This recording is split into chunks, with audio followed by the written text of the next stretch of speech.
creative souls, potentially like you. And if you want to know more about that, I'll hang on at the end of the call, at the end of our session today to answer any questions. All right. All right. All right. So who's excited? Give me another like high 10. Let's pump it up. Yes. All right. Sweet. Oh my gosh. I need to record the meeting. Thank God I got it. It's going. uh, oh my God. Thank you. Best high queen ever. Best wing woman. Thank you, Shelby. All right. So calling in the wood snake. Let's do it. So this is really about the wisdom of transformation.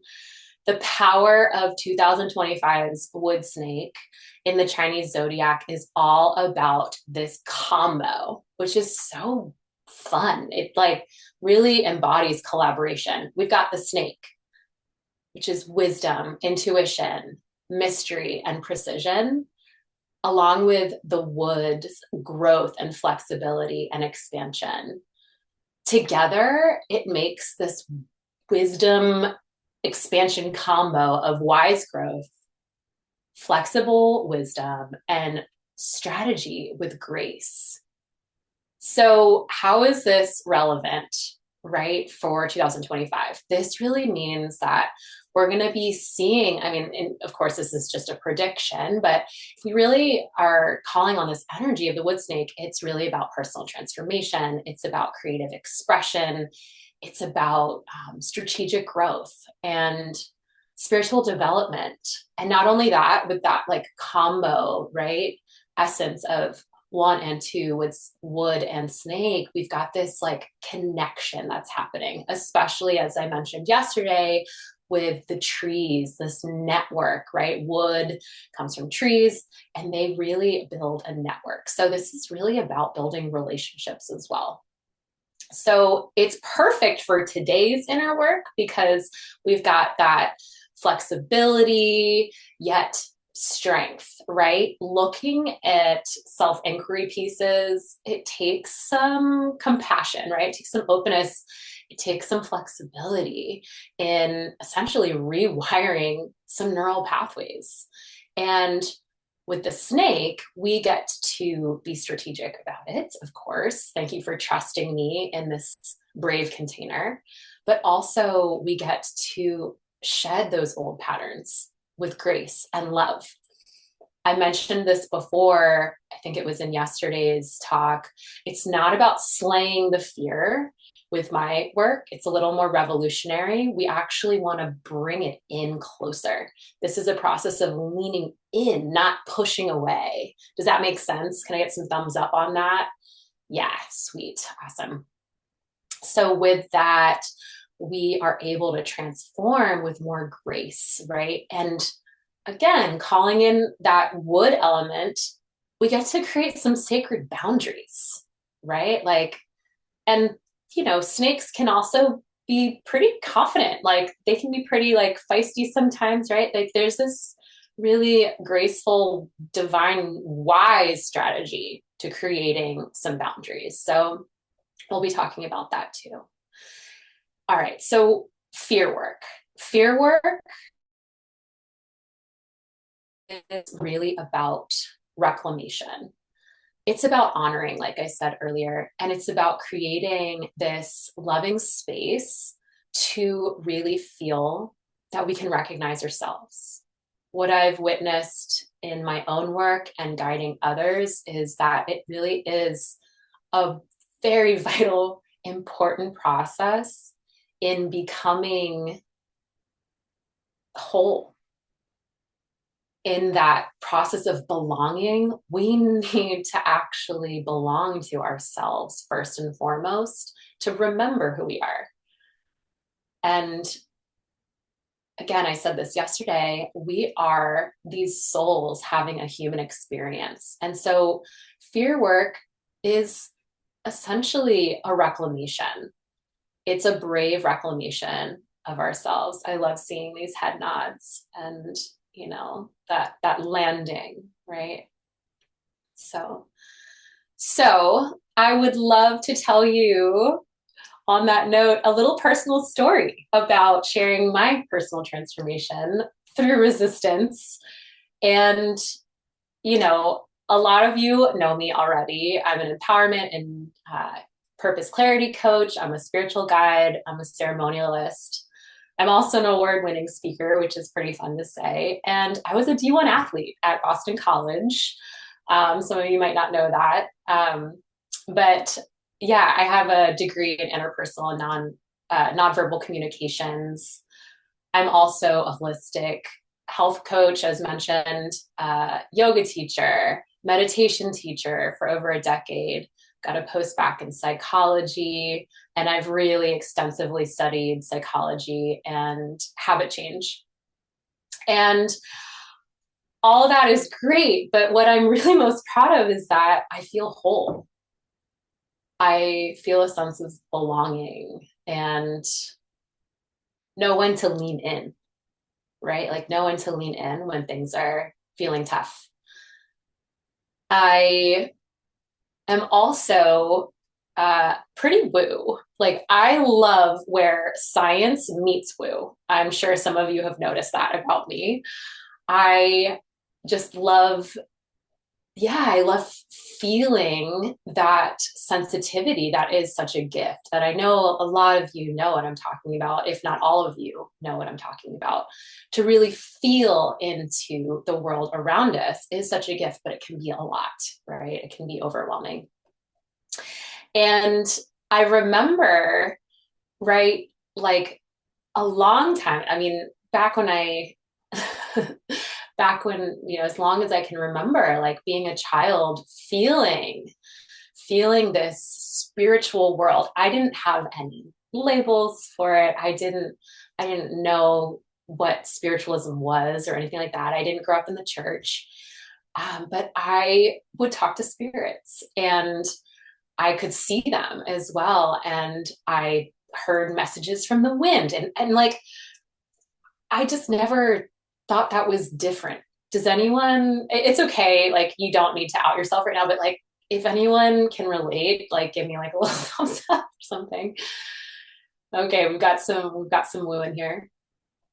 And I grew up on the estuaries of the Chesapeake Bay and I grew up swimming and being in the water. And, I remember the river singing to me, like not like in my head, like I remember hearing it. And I grew up with the elements, right? Like I grew up in waist deep mud in the back creek. And I grew up sailing with the wind and building fires at our home. And I'm just so grateful for that. What's also interesting though is that I understand there's so much privilege in what I'm saying and like growing up with the nature in that way. It was juxtaposed by growing up in a pretty elitist community with a lot of pressures, and that was very confusing. So the forest was my haven, and I had this inexplicable bond with nature, but I was also surrounded in this environment with a lot of judgments and needing to which was confusing. But I would go and kind of do my thing in the woods and I would build forts and adorn them with cattle skulls I found from the farm nearby and moss and grass. And it felt just so natural to me. It felt like just, I wasn't trying. I was just being myself and one with the land. And right around age 9 or so, I remember a group of boys went out into the woods. We were in the neighborhood I grew up in, we were trained to read maps and go get dog tags that were hidden in the woods. I know it sounds a little Hunger Games, but that's what we did. And so this group of boys went out into the deep woods and they found one of my forts. And, word got out that it was mine somehow. That's kind of another story. And I was ostracized by the community. I remember when word got out that the other kids were pointing, they would like literally like point and whisper at me about me. And they believed I was a witch. And I remember the cool kids of the community like ganging up on me and interrogating me one day, and it was pretty intense, right? Like it's definitely a deeper childhood trauma for me, and I just remember being so confused, like why? I didn't understand like what was wrong with me with this relationship to the land was being shut down and again like whispered at and pointed fingers at, and so I recoiled to protect myself against other people's judgments. I silenced myself and I really felt like I didn't belong. I hid behind a mask of smiles a lot of times. And I fought also, right? Like there was some freezing, there was some flighting. I would, run away to the woods. But I also eventually fought and became an athlete. And I wore that cloak of proving, like I needed to prove myself constantly. And deep down underneath that cloak, I was not trusting of people and my peers. And what the truth was is I really didn't feel that belonging that so much of us really, really want to feel, to be loved. But I kept that up. I kept that up for a long time. And I remember in senior year of high school, I took a women's in history class and learned about the Salem witch trials. And it kind of blew my mind hearing about these women that were pointed at, whispered about, ostracized, right? And burned at the stake. Wow. Whoa. Like, whoa. That hit me so deeply inside. And I realized, wow, I actually have this deep fear within me, like ancestral fear of being burned at the stake. And it took me a long time to really unpack that. I mean, like a long time, because I still didn't quite fully understand it. But the more I leaned in to my witch, now I don't practice Wiccan, so I say witch with parentheses. But the more I lean into that spiritual part of me, that channeler, that spiritual guide, that witch, I realized deep, deep down inside that she wanted to be loved by me, that she wanted to know that she was protected by me, that she was 100% accepted by me, and that my conditioning for hiding behind cloaks and smiles and not sharing with people my true essence of my spirituality, right? I was scared. But those cloaks were protectors. That resistance to being fully me out in public, it was just a protector, right? To keep me safe. So now I lean in, right? I hold space for the part of me that is that embodied. I hold space for the part of me that is the medicine woman and the channeler. And these are a bouquet of parts of me. And the more I give it attention, the more reassurance I feel in myself. And the more I'm really able to show up for other people, right? To make a greater impact for other people. So, what does this really feel like? It feels like freedom. Freedom to be me. And I would love to walk you through a little bit more about understanding fear and resistance. So, resistance takes up a lot of energy. Like, y'all know what I'm talking about? It takes up a lot of energy. And it's not really sustainable. And sometimes resistance is good. We see it in partner dancing and we see it with boundaries. Boundaries are really important. But when it comes to the transformation in our personal development, it really has to do with understanding this trifecta of our emotions, our thoughts, and our actions, and how each three of those, each one of those to make the three needs to be looked at in transformation for personal development.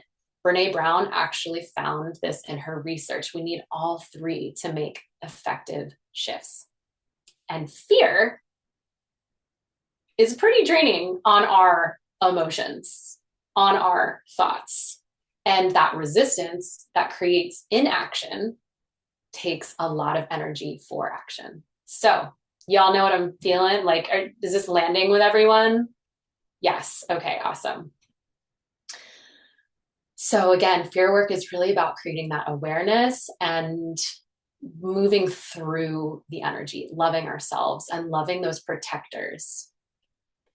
So this is really about nervous system regulation. Nervous system regulation.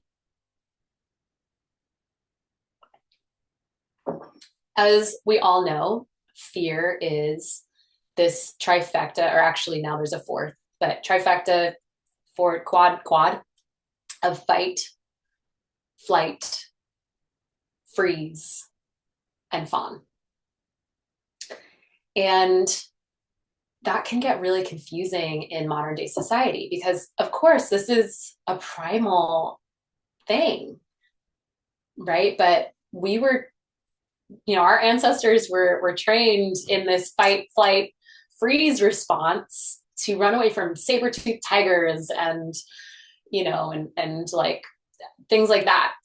But today we don't have those. So it can get really confusing, especially as our brains continue to evolve. So just wanting to call in that snake wisdom again of really taking this and understanding this with ancient wisdom from our ancestors. And that we're shedding what dims our light, really. And this is really a process of rooting down to rise and what we want, right? And again, sometimes that has to do with retraining our neural pathways to actually follow through. So, what are your flavors of fear response? Question for you. If you were to really feel into it, fight, flight, or freeze? I'm going to leave out fawn for now because it's kind of a deeper conversation. So let's just start with fight, flight, or freeze. What's your flavor? What do you recognize in yourself?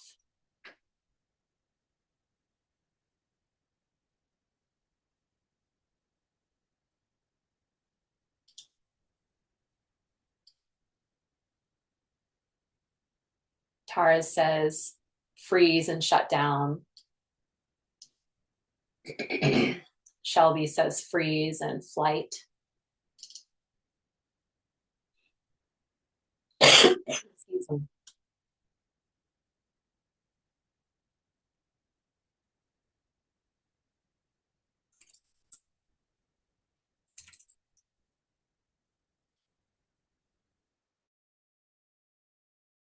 Claire is recognizing that it really depends on the situation, but typically it's a freeze and hide situation.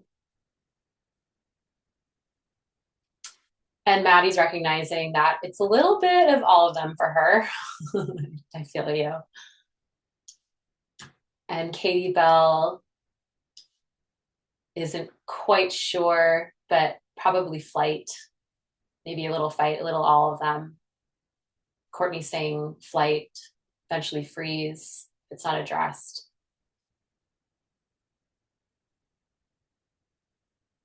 Yeah, freeze. So we've got a lot of all of it, really, which is nice to note. And again, this is about looking at those resistance patterns to create new ones for our neural pathways. I like to say that fear is like the hot iron at the core, and resistance is this like cold, wet blanket over top, keeping us safe. Again, like that cloak of cold and wet, and we're like, oh, we don't know what to do with it. So there's some resistance patterns that I wanted to share with you. Um, right, and they all kind of can correlate back to this fright, flight, fight, or freeze in different ways. But the first one is hiding and self-protection, which correlates to that flight and freeze. Sounds like we know a lot of that one. This can also look like perfectionism as a resistance archetype. Then we have avoidance and procrastination, that busying and keeping ourselves distracted and overthinking. Ooh, I know this one pretty well. I like to overthink things a lot. And again, that kind of incorporates fight, flight, and freeze. And then we have the self-doubt and comparison, that inner critic that comes online, the imposter syndrome, and the people pleasing. I know that one quite well from back in the day as well. And then there's control. Oh, sorry, someone's asking in the chat, is this all flight? No, they kind of interweave. Hiding and self-protection would be flight and freeze. Avoidance and procrastination can kind of be seen as all three, actually. When we're overthinking, that's more of that like fight energy. But busyness is kind of like we're keeping ourselves distracted, right? And then the self-doubt and comparison, that inner critic feeling, the imposter syndrome, and the people pleasing. People pleasing would definitely fall into fawning, but that inner critic is kind of like we're fighting ourselves.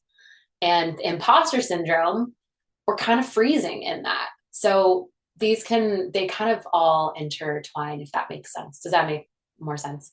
Thanks for asking.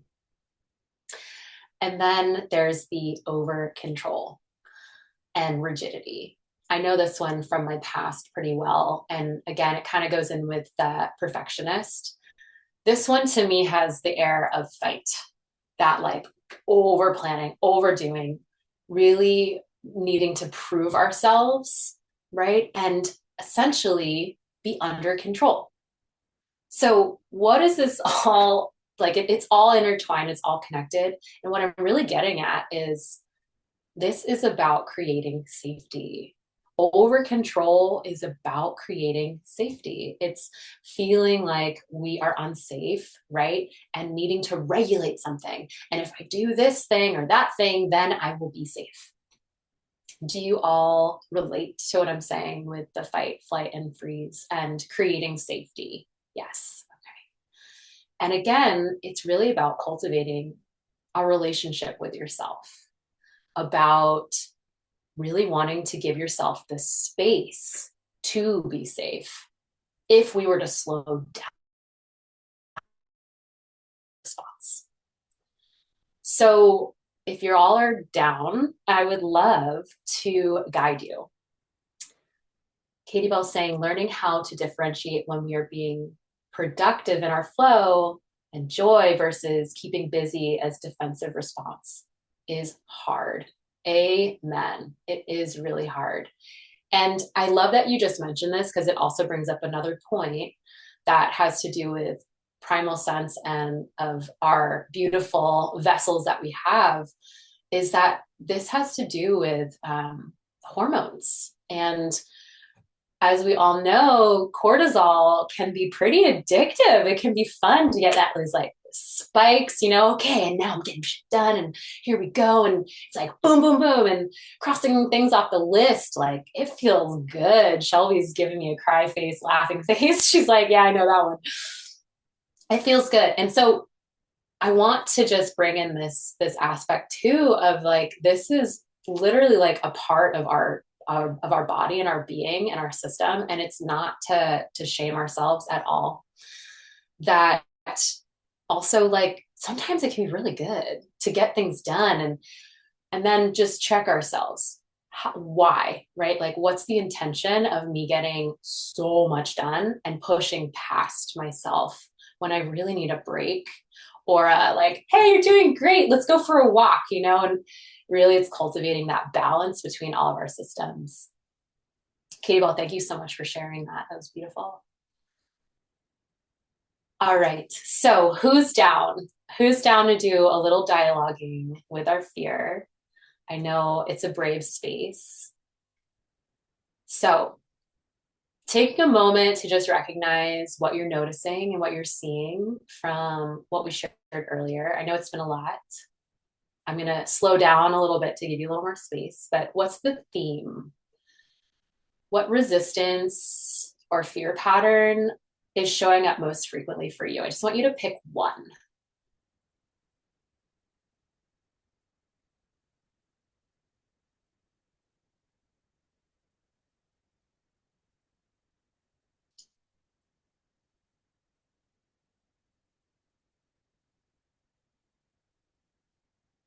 And just take a moment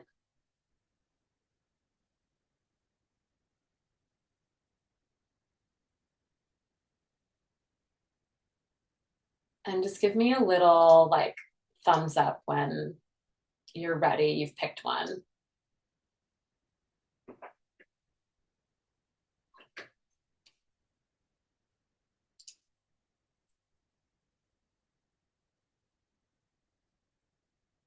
And I just noticed we've got Liz coming in. Hi, Liz. So good to see you. You came in just at the right time. We're about to dialogue with fear. If you have a journal handy, that would be amazing. Perfect timing. So we're just noticing what patterns we see in our resistance or fear pattern and response, fight, flight, freeze, and what resistance flavor that brings up, such as self doubt or distraction or procrastination, could be a resistance flavor. Maybe it's over control and over planning.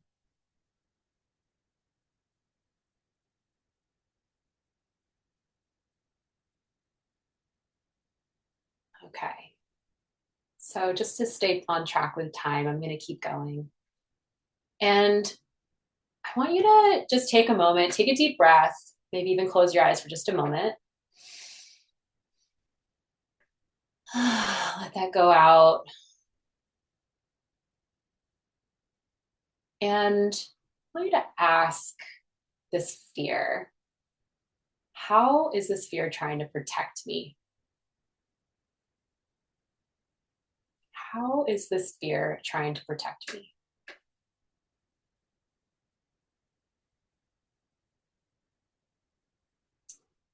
And when it speaks to you, I want you to start writing.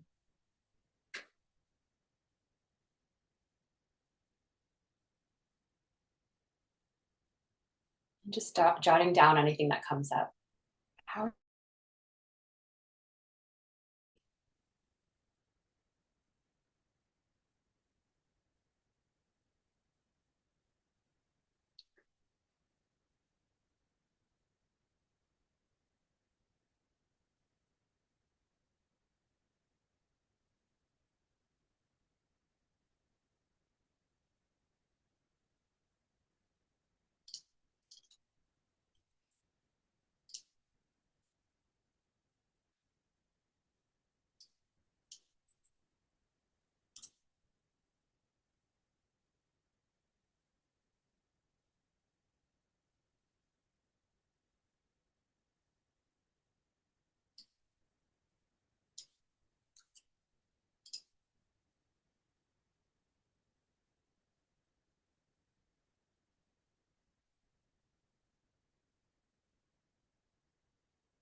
And going along with that question, I know we're all still writing.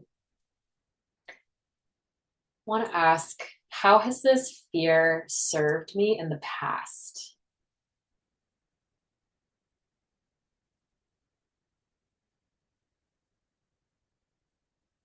How has this fear served me in the past?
Okay, and the next question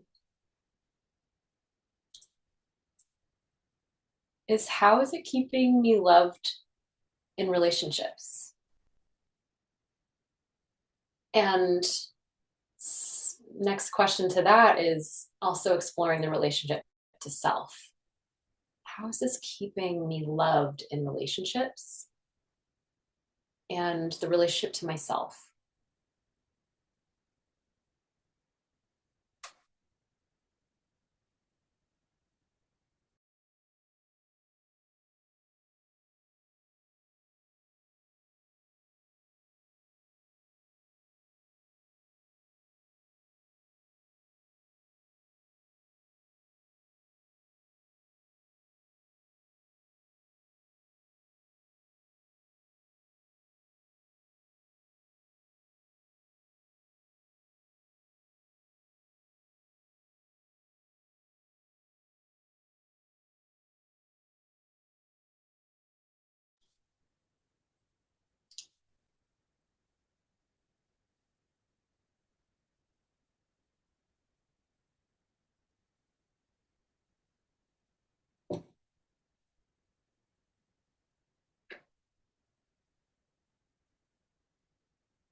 Just another minute on that one.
Okay, so just take a moment and kind of notice what you're seeing. And again, with that like biological response to fear, sometimes we need to reframe that fear is actually potential energy. And I've noticed that fear often shows up as excitement. And sometimes we're confused if it's like, oh my God, I'm so excited to, whatever it is, like get on the roller coaster. Um, Versus like, oh my God, there's a saber-toothed tiger, I need to run away. So I want to kind of reframe here that fear is often a lot of excitement. And I think it's wise to ask, what am I excited about? Like, what is that like deeper thing that I'm actually excited about that is being protected by fear, if anything? Does that make sense? Okay, cool. So a couple minutes on that.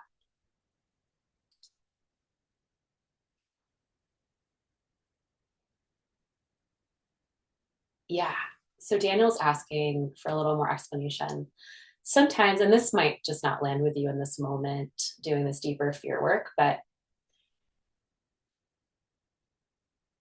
it's more about what I'm excited about. Sometimes we are masking, right? And we're protecting something that we're actually just really excited about. For instance, like the group program that I want to unveil later today. Which is like, I was so excited about it that I really protected it for so long. But really, I've been so excited to make a greater impact in the world. But because of my witch wound, I cloaked in the fear that I would be judged and outed and ostracized. Does that make more sense? Awesome.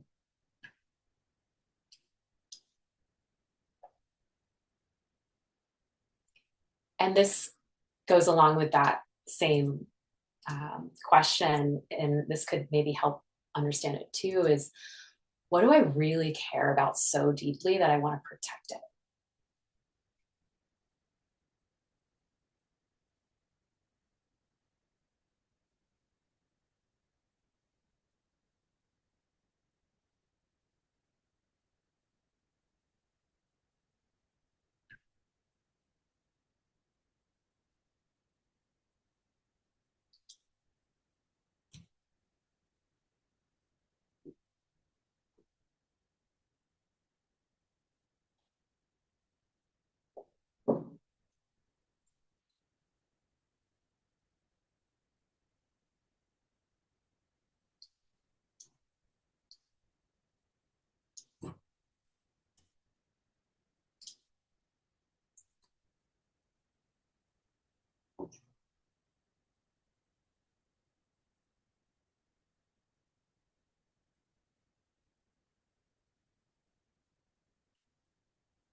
Courtney's saying, this is bringing up so many old wounds to be seen in a new light, which is great. I'm so happy to hear that it's landing well.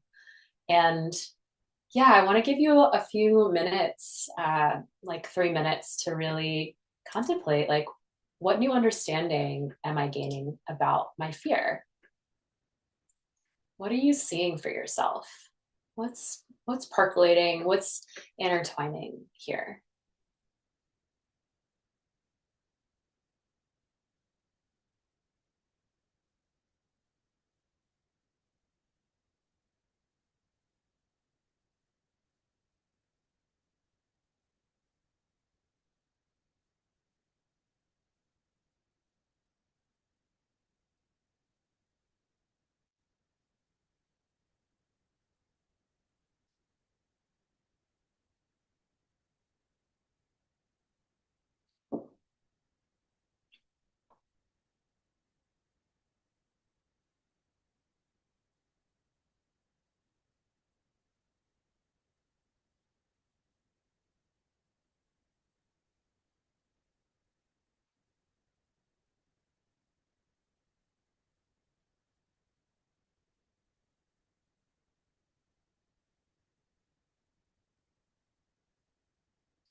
Oh, one more minute there.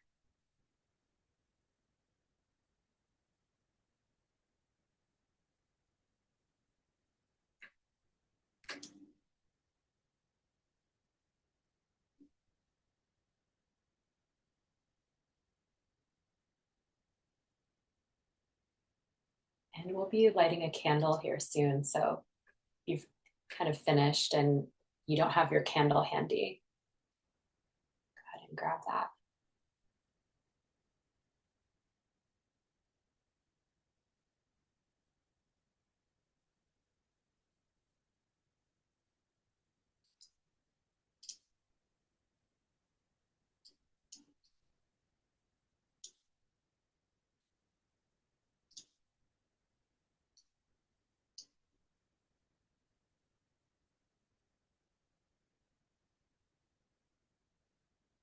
All right. So I felt like it would be most appropriate to honor the fear, like honoring our past self from yesterday and lighting a candle for it. So go ahead and grab your candle.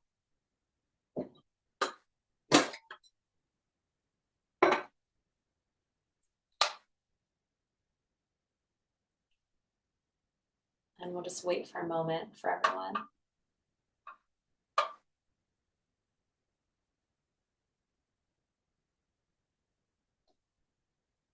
And don't let your journal go too far because we're gonna pick that back up in a moment.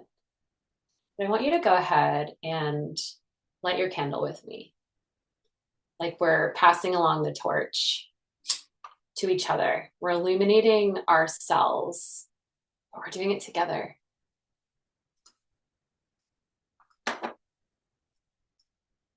And if it's safe, I want you to just hold this candle in your hands to really honor everything you've been through to get to where you are today. Honoring your past self and what you've experienced to be able to be here with like-minded individuals, illuminating the darkness and the shadow with your heart. And really taking this time to create brave space to do some of this self-inquiry and give yourself that respect and honoring of space to really see the benefit of the protector that has been with you, that resistance, protecting you with fear. And as you look into this candle, potentially, hopefully seeing these past selves in this flame, I want you to really feel from your heart, coming through your palms into this flame, how much you care about yourself. How all of that fear and resistance has really been about deep, deep caring. This is about creating that space to honor yourself and listen.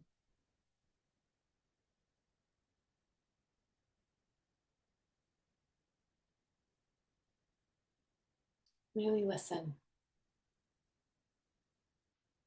And cultivate that safety within you as you continue to lean in. So as you feel into the warmth of this candle, the incredible illumination and maturity and responsibility that it takes, as we mentioned in yesterday's session, about carrying the torch. Take that in. Take in your evolution and your growth. And ask yourself, what do I need to deepen this sense of safety?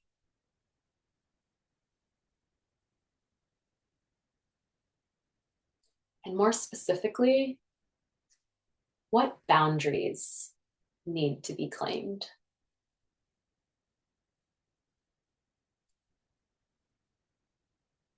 What boundaries need to be claimed in order to cultivate safety?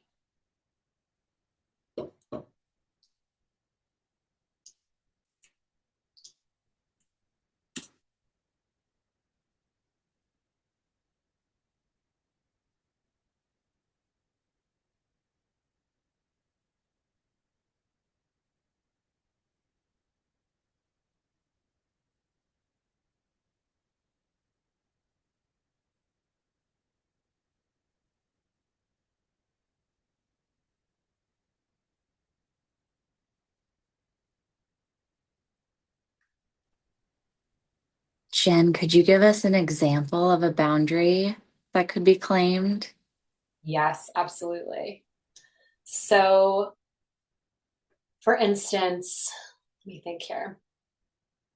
So, if we're dealing with um, proving our self worth, and our fear response might be hiding in that.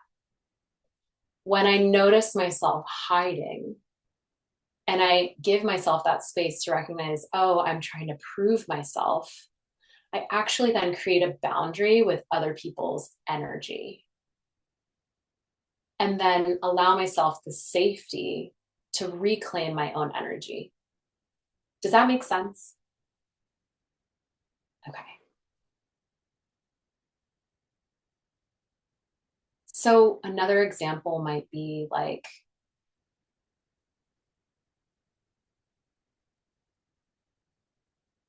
wanting to feel loved and you're on your phone connecting with people at night and because you really just want to feel loved and like feel that sense of getting tucked in, but then it ends up creating like bad sleep hygiene, and then you're waking up and then you're feeling awful about yourself and like shaming yourself. There might be a boundary in there of I'm going to take 90 minutes before I go to bed away from screens. Great question.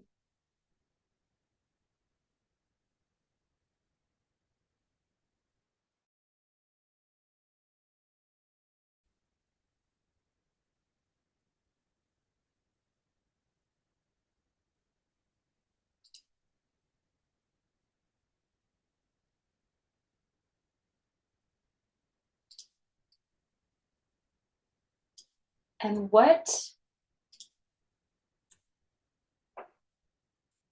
actually, I'll give you another minute on that one. I know that was kind of intense.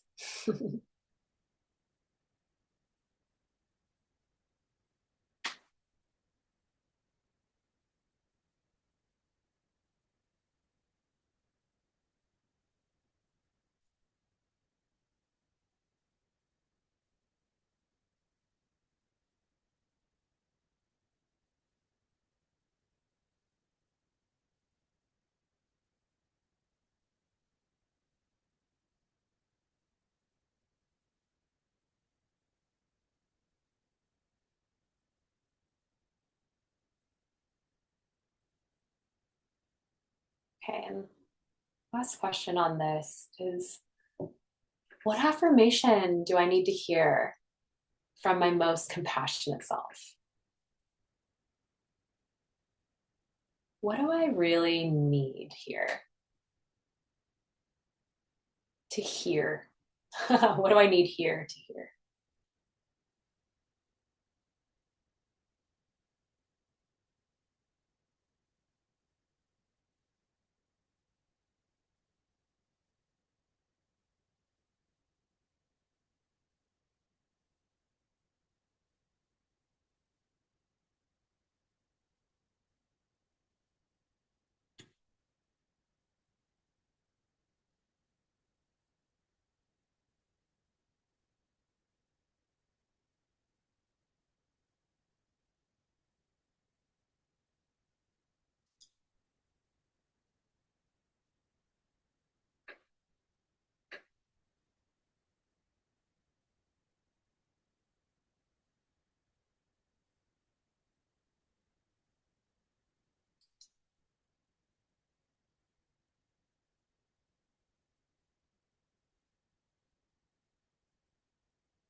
Another minute on that. What is that divine wisdom that's percolating?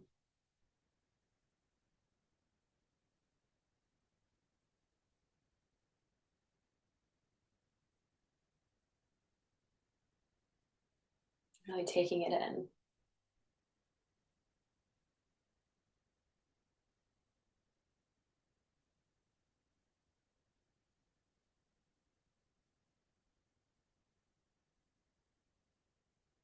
And noticing this pattern that you're starting to unveil for yourself. Noticing it like the pattern of snakeskin that perhaps is cloaked around you that once was. Grab my cloak.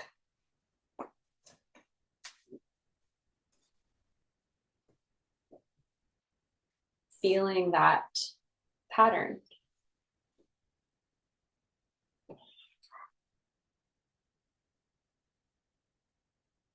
And I want to invite you into a little energy clearing.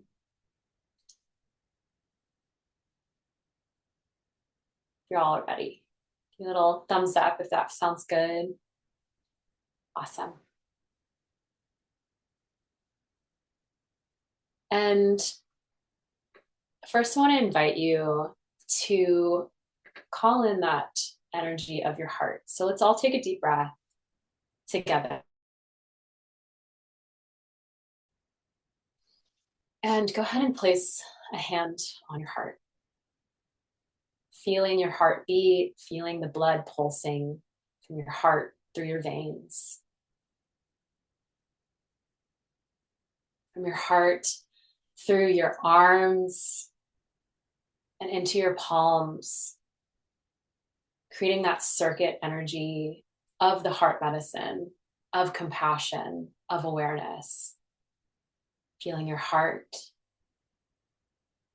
going through your arms, the heart as an extension of your, or the palms as an extension of your heart. Feeling the heart going through the arms and into the palms and back again into the heart. Creating a circuit here. And now I invite you to bring that energy, that circuit of love, and place your hands on your brain, your head.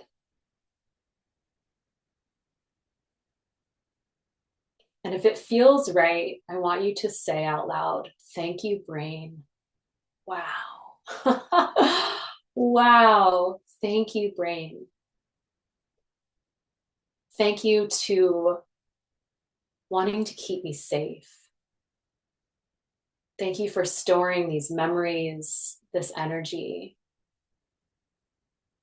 Thank you for wanting to get it right. For wanting to prove yourself if that lands for you. For wanting to, what is it? Thank you, brain. Thank you for wanting to keep me safe and alive. And feel your heart beating through your arms and into your palms, into your brain.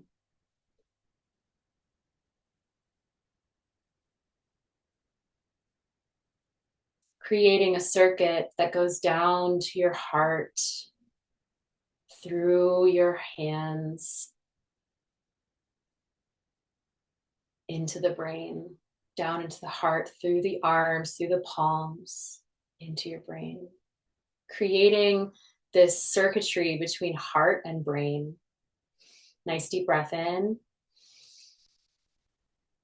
And start to open from the top of your head as if you are opening this snake skin, this pattern that you wear from your brain, this neural pathway. You're starting to open it as you peel away this layer. Peeling it down as if you're collecting that energy of your thoughts, of your brain, and coming down to the forehead, and wiping away what you've seen away from your eyes, peeling down as if we're breaking open our snake skin, coming down to our ears and starting to peel off the layers that we've heard that are no longer serving us. Wiping away the nose and peeling that layer off as if we're coming out of our snake skin down to the mouth. You can even stick out your tongue.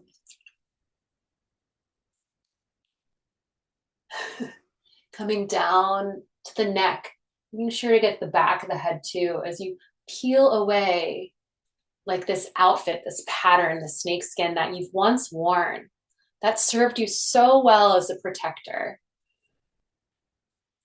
Peeling it away, coming down to the back. And I want you to wipe away from the back down and around the belly. And coming back up to the throat, you come down the heart, wiping it away as you open, opening, opening. So if you're taking off this pattern, shedding your skin, coming all the way down and now to the thighs and the pelvis, peeling away, collecting this old outfit, coming all the way down to the legs, pulling off that snake skin off of one leg, coming leg, pulling it all the way down, off, coming all the way to the feet, and make sure you get the bottoms of your soles as well. And now bringing this outfit out in front of you, like you've collected it. Now, if you're familiar with Marie Kondo, we never just throw anything away, right? We want to honor it. And so look into your palms or feel it with your eyes closed of where you've been, feeling this outfit, your old pattern, with love from your heart into your palms. Honoring the experiences that you've been through to create the most aligned self that you are yet in this very moment.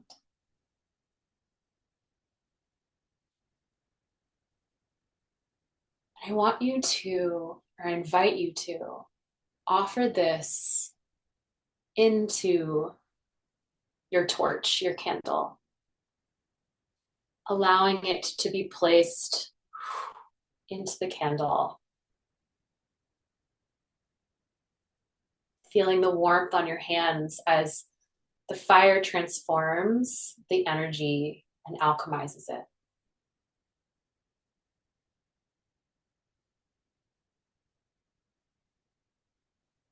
And again, looking at the flame, giving thanks to the fire, the alchemy, and thanks to those patterns that have served you so well. Knowing that you're here for sacred honoring of all of those patterns, all of those old outfits.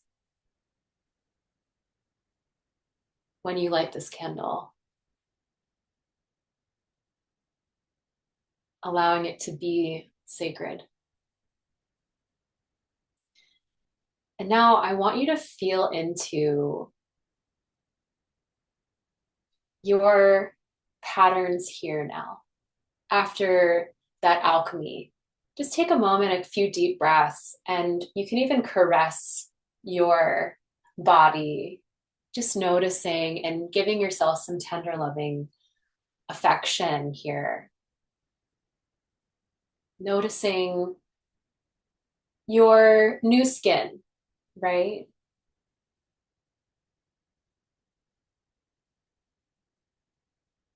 Noticing what new neural pathways are patterning.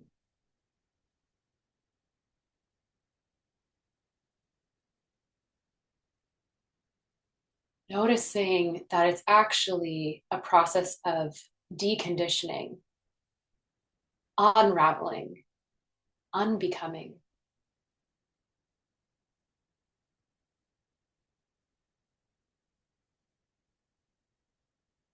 Getting a little closer to that deeply loving place as we take off the layers and the masks, the cloaks of resistance.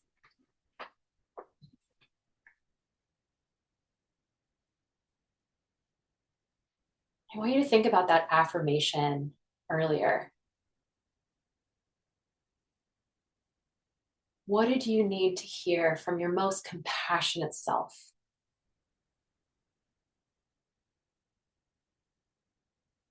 Let that be your new skin. In this very moment.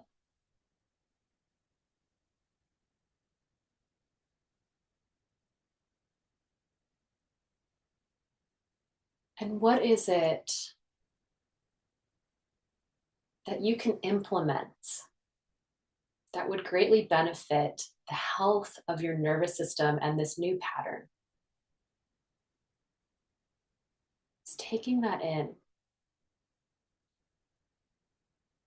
What's one thing that you can implement that would greatly benefit the health of your nervous system? Feel free to jot some of that down.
What's one step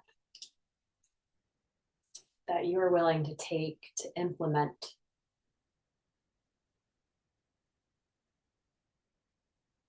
that thing that is going to greatly benefit the health of your nervous system? What's one step that you know you can take?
And if you're willing to share just a few words in the chat, I'd love to hear what's coming through for anyone.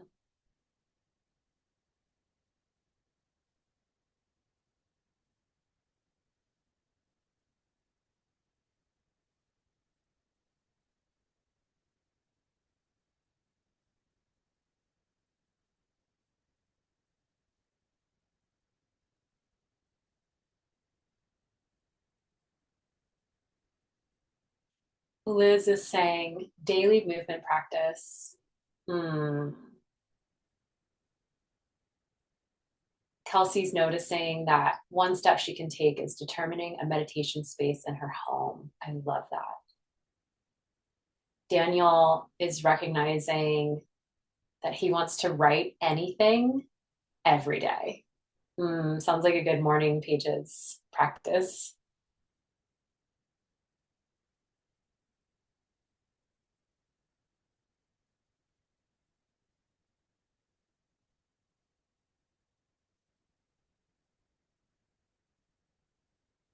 Anyone else want to speak it into the chat? Ame says, sit at my oh, that's so beautiful. Ame shared yesterday that she wants to pray to the water every morning. So I can feel that for you at your altar with your roots. And Claire, you just sent me a direct message, but is it okay to share in with everyone? Okay, cool. She says, mine is all about self-love. And the affirmation is, it is safe to be me. Oh, I feel that so deeply. Yeah, wow. Maddie says, go to sleep whenever I'm tired and get out of bed right when I first wake up. Woo-hoo-hoo. All right, challenge is on. No, just kidding. This is not about it needing to be perfect, but that is so good. That's awesome. And Courtney says, a space to regulate with nature. Take space and time for offering to evolve and ask others for co-regulation. Wow, yes. Asking others for co-regulation. Wow. Speaking from a place of knowing what we need. That's so well said. Beautiful, beautiful, beautiful. Wow. So good. I know we went deep and recognizing that the beginning might have been a little quick, but I'm so glad that we got to go deep and cultivate this space. And, if you are interested in, oh, wait, sorry, Maddie put up her affirmation. I want to hear it. Affirmation is, you deserve to get rest and you are worthy of people around you who are understanding and supportive of you getting rest. Oh, queen. Oh, yes. That is a queen move right there. Yes. Queen dumb. Okay. So chef's kiss to that one. So if you're wanting to go deeper, know that you can always reach out to me. I do offer one-on-one sessions. I typically do longer programs with people because transformation does take time. I used to offer smaller, like 3-month containers, and I realized that it really does take time, especially when doing this shadow work and the deeper layers of unbecoming and unconditioning. So just know I'm available for you. What I'm really, really, really excited to share with you, as I mentioned earlier, is that I'm unveiling the Sacred Soul Alignment group program. I've been wanting to do a group program for years, and it just hasn't been the right time. But now is the time, and I'm stoked. It is a 10-month journey for heart-centered creatives to clarify their purpose, embody their personal power, and cultivate authentic connections. And it's such a labor of love. Oh my goodness. But if you're feeling called or know of anyone that is feeling called to something like this, it's really about showing up in a deeper calling for yourself, knowing that you are ready to transform that sensitivity that has caused maybe some hiding or protection, to really embody that as a gift for deeper strength, and really cultivating that deeper connection with your higher self, as you're most likely called to be an example in your community and a role model for others. This is about cultivating that trust within yourself. And I'd love to just share just a couple of minutes about the different phases, because 10 months is kind of, a longer time, it's a longer period, but I've broken it down into several phases. And the first phase will be creating a sacred space and structure to clarify more of your soul's purpose. We'll establish more foundation, and that is to really build more of that confidence within you and to clarify your unique gifts and power. That will go along into phase 2, which is unlocking your divine design, where you'll discover your soul's blueprint, is what I call it, and really align with more flow in your life for creative expression and creating those spaces for yourself to express and be the artist that you are. In phase 3, we will really go deep in transforming resistance. We spend 2 months on this, actually, while cultivating sacred boundaries to move beyond the fear, to really cultivate that practice of compassion, and also create the boundaries to really protect your energy as most likely an HSP, highly sensitive person, or high sensory perception. In phase 4, we'll go deeper in compassion and also talk about forgiveness and heart opening. This is really about releasing even more so these old patterns and cultivating that deep connection so that we have more energy. This is a forgiving process, like literally giving it back to God or the universe, whatever you like to call it, and being more open and having more space to receive yourself and what you really want. Phase 4, so juicy. And phase 5, that will really set us up to go even more beyond with our intuition and cultivating that connection with divine wisdom and cultivating that future vision, embodying your highest truth. And we'll be doing more visioning and energy medicine techniques that I use in my own practice. So pretty stoked. Would love some pump up high 10 here, because thank you. Woo! It's been a labor of love, as mentioned. And yeah, a few program details just for those who are really interested is we'll be doing 3 live sessions a month. You'll have the recordings for replays. And I'll also be offering 3 bonus sessions where you can invite your friends. It's going to be an intimate group though, and I want to keep it kind of tight-knit and small so that we can go really deep and that everyone has enough space within our container for that ongoing support. And yeah, it's going to be filled with practical tools and spiritual wisdom and all of that yummy stuff. Since I'm announcing it, I also want to announce that this is the lowest price it will ever be.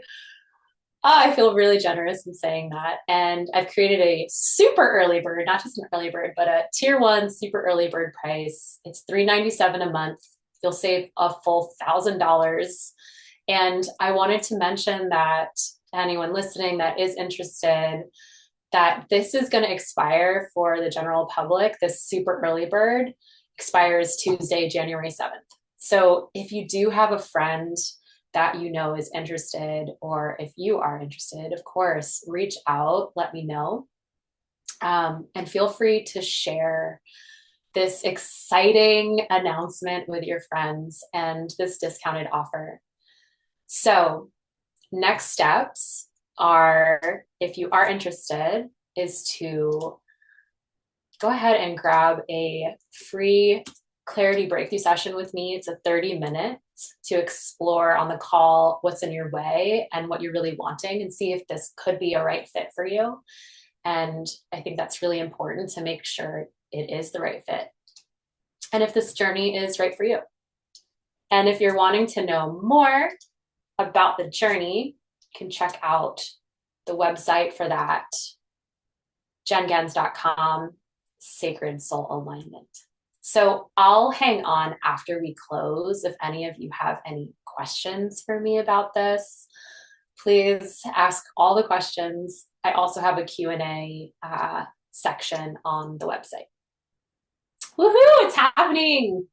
It's happening. Wanting to make a greater impact and really ripple that out to more and more souls, because again, I really feel like the world needs it now more than ever. And I believe that we all have gifts that really are here to shine. And medicine, especially as sensitive creatives, especially as artists. Yeah, I'm really excited about this. Thank you. Thank you for the congratulations and the hype. I really appreciate it. I really appreciate it. All right. So, holy moly. Wow, what an epic day two.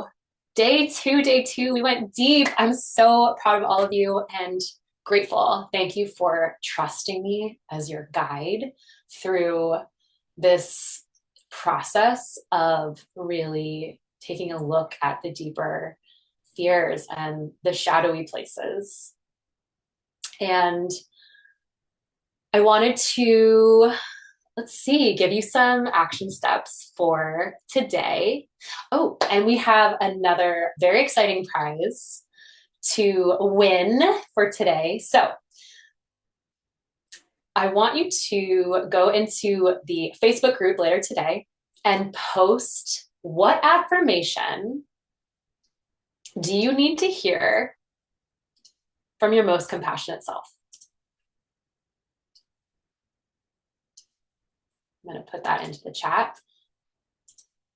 What affirmation do you need to hear, maybe even on the daily, from your most compassionate self?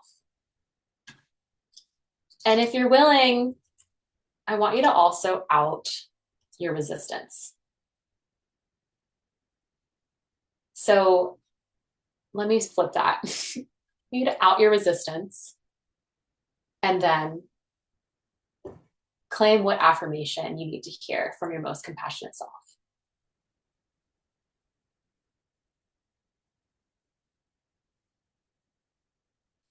Go ahead and at some point today, post that in the Facebook group and then comment on 2 to 3 other posts.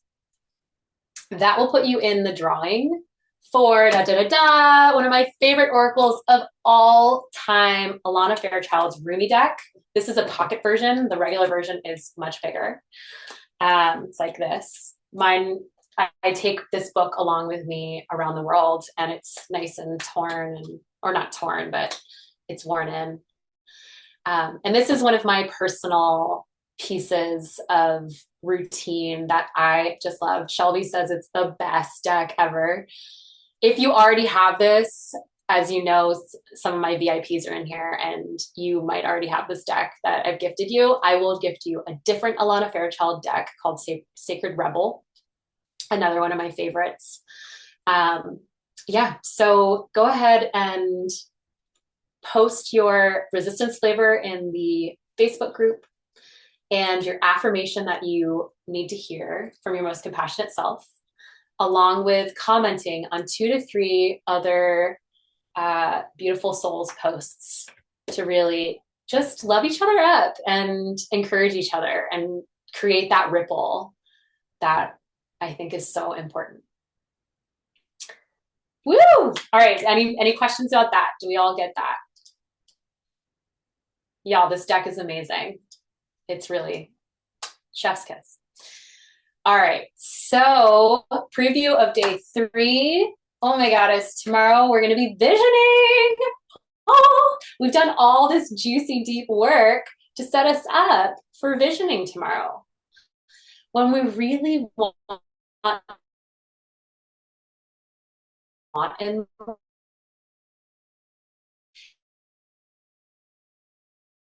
on our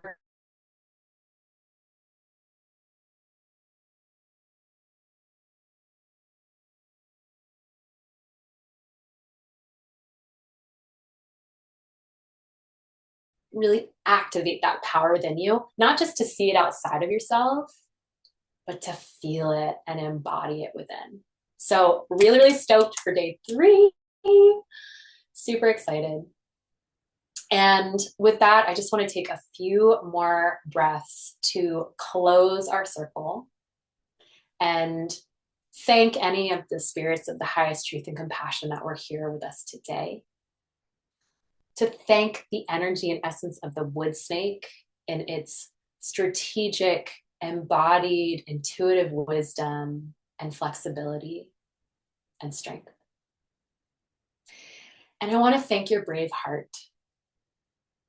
Thank you, brave heart, for showing up today, creating this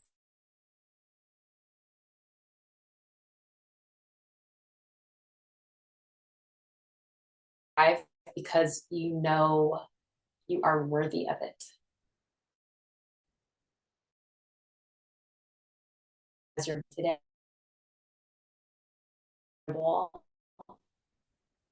And thank you for carrying your own torch today. I know that is a responsibility, and it's one to be celebrated. So thank you. And with that, we conclude our day 2. Wow, incredible. I will hang on for a few minutes. I've got some time if you have any questions for me. And I'll see you tomorrow for day 3 at 10 a.m. Pacific, 1 p.m. Eastern.